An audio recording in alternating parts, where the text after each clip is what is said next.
Hi everyone, and welcome to my channel where I talk about movies. Movie I'm going to talk about today is sort of I made a detour of what I really plan to do next. And I'm going to talk about The Duellists from 1977, starring Keith Carradine, Harvey Keitel, directed by Ridley Scott. And the reason that I'm doing this detour is because my good friend Altaz sends me links to the BFI British Film Institute. Altaz lives in London.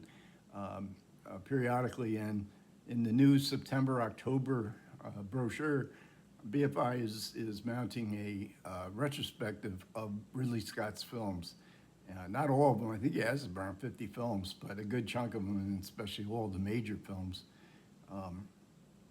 And he is a director, because of his prolificness and for other reasons as well. There's movies, I think, that are going below the radar. So if I was in London, I would definitely go see Blade Runner on a big screen and some of his other ones.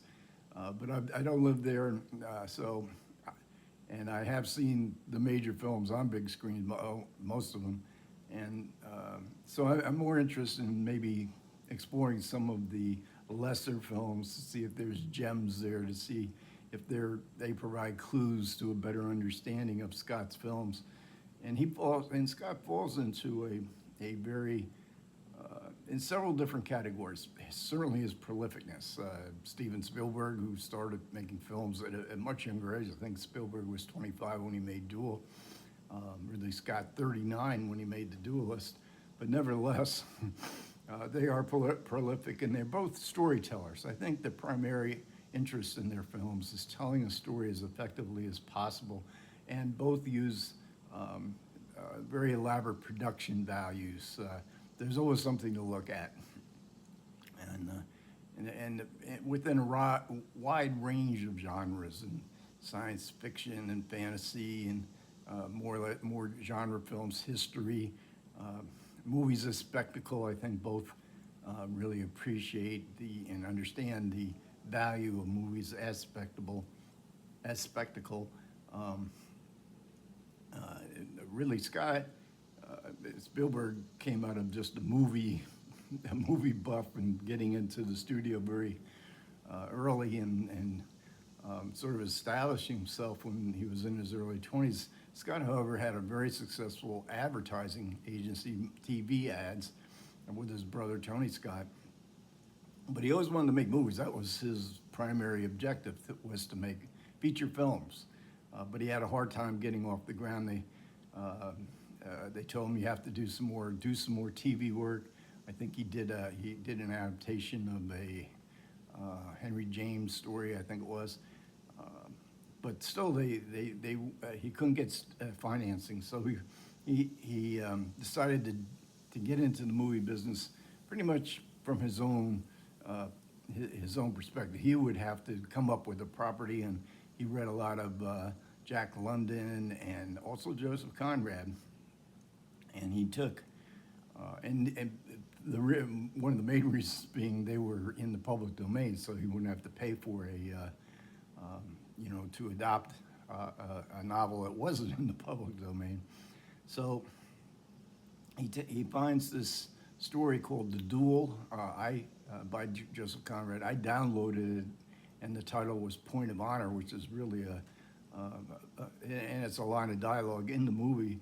And it really is the whole idea of dueling is a point of honor. So the duels begin with such a slight that it's almost hard to believe, where there's two, we're in the Napoleonic era, this is the early 1800s, two officers in Napoleon's army. One officer, Dubert, played by Keith Carradine, he's assigned to go find Lieutenant Farrar, who has dueled that very morning, and dueling is frowned upon. Napoleon doesn't believe in dueling, so he's being summoned by the general. Hubert goes and finds Farrar at a ladies' soiree. Farrar takes exception to that, and really just doesn't like the look of Lieutenant Dubert. So he challenges him to a duel. How could you interrupt me like this? And, you know, I challenge you to a duel. So he had a duel in the morning, and now he's going to have a duel in the afternoon. It's absurd. And Lieutenant Hubert, he doesn't understand it. Wait, you want to duel? What are we dueling over? But it was a point of honor. So he, being challenged, he accepted it. So they have the first of several duels that come up, and nobody obviously gets killed in these duels, but they do get seriously injured. And they're staged beautifully. The duels here are very convincing. So it's a story in Conrad's novella. Conrad was a very serious novelist, often interested in the heart of darkness, the black soul of the male ego, the malfunctioning of the male ego. And Scott thought that Scott's novella, Conrad's novella, that Conrad lacked humor, which was kind of strange because I think you could say, does Ridley Scott have humor in his films? But certainly the situation here is so absurd that it is kind of funny. And Conrad emphasizes the differences in that Hubert is from the aristocracy, he is wealthy, and he has an inn with the general staff, all of which Farrar does not have. And so there is an element of envy and element of dislike. So he gets this fixed idea that he has been so slighted that even though this first duel ends, there's going to be more. So every time, and this is too part I think of the humor about the novella and the movie is that Hubert, as he rises in the ranks, and so does Farrar, as he rises in the ranks, he never knows when the seconds are going to come out of basically nowhere to challenge him to another duel. Are you crazy? But then again, the point of honor prevails.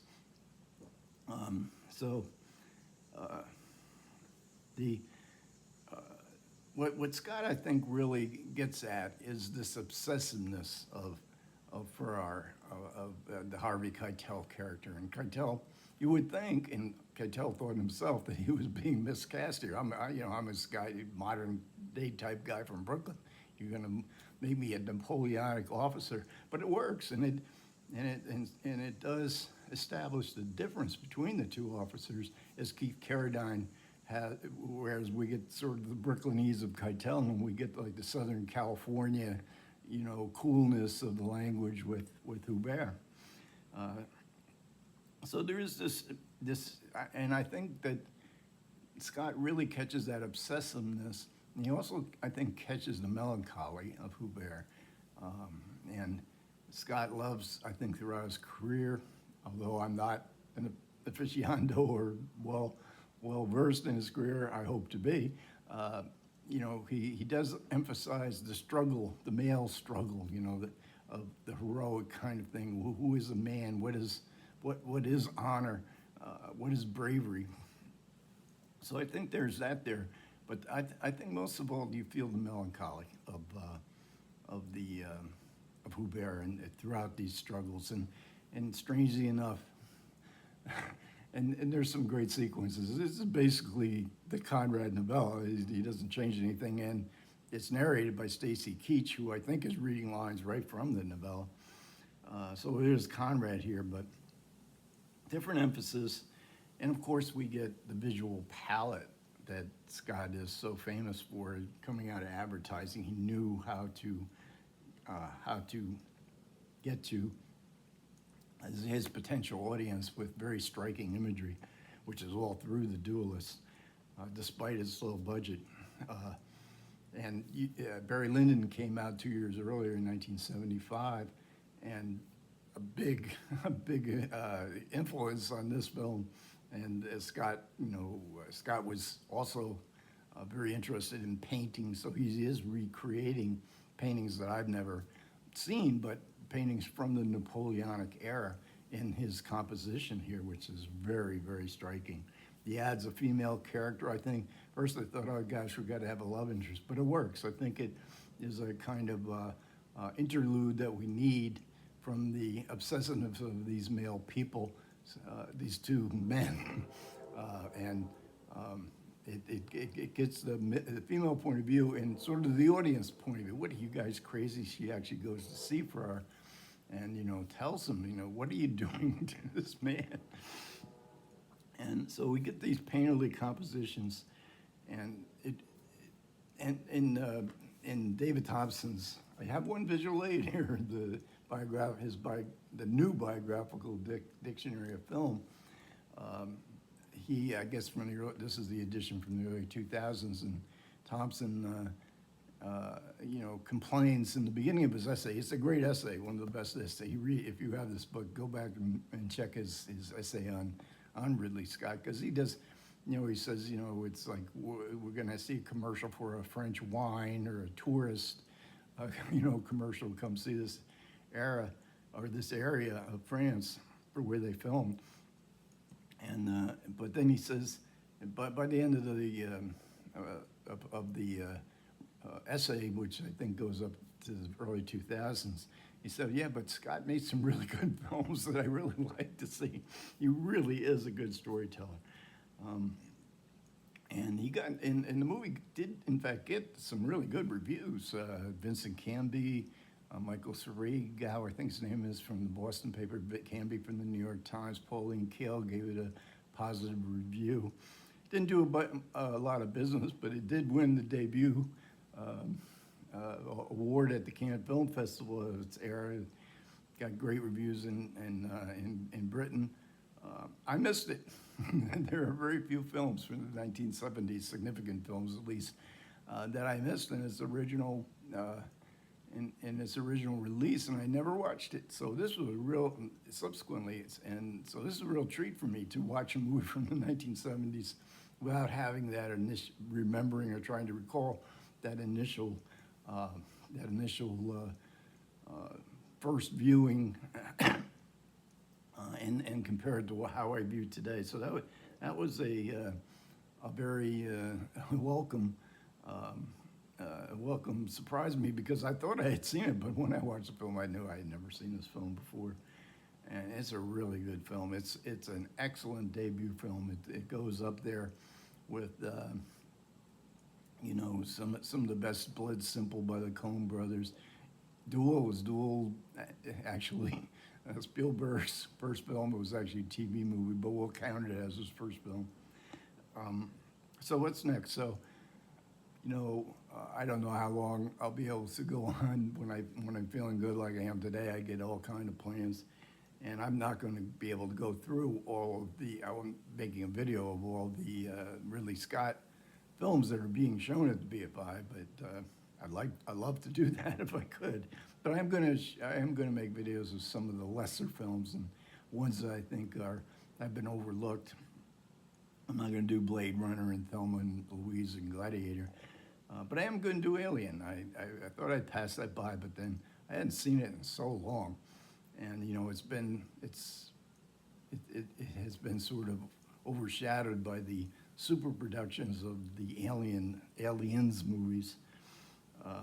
So I am going to do one on that, and then probably I'll skip over Blade Runner, Legend, and maybe go to Someone Is Watching Me, I think, or Watching Over Me. That sounds interesting. I haven't seen that, and since it first came out. And there's so many more. I can't believe how many more movies there are that Ridley Scott. You associate him with the big hits, but you forget, oh, Ridley Scott directed that. I didn't remember that. So I love to sort of discover, as I said before, to find gems, to find understanding of the themes that Ridley Scott is interested in, to get a better understanding and appreciation of the films. So thank you, Altaz, for leading me astray here. I think it'll be fun, and I hope you enjoy the BFI Ridley Scott releases that you're going to be seeing. Okay, thanks a lot for listening, everybody, and I'll see you soon.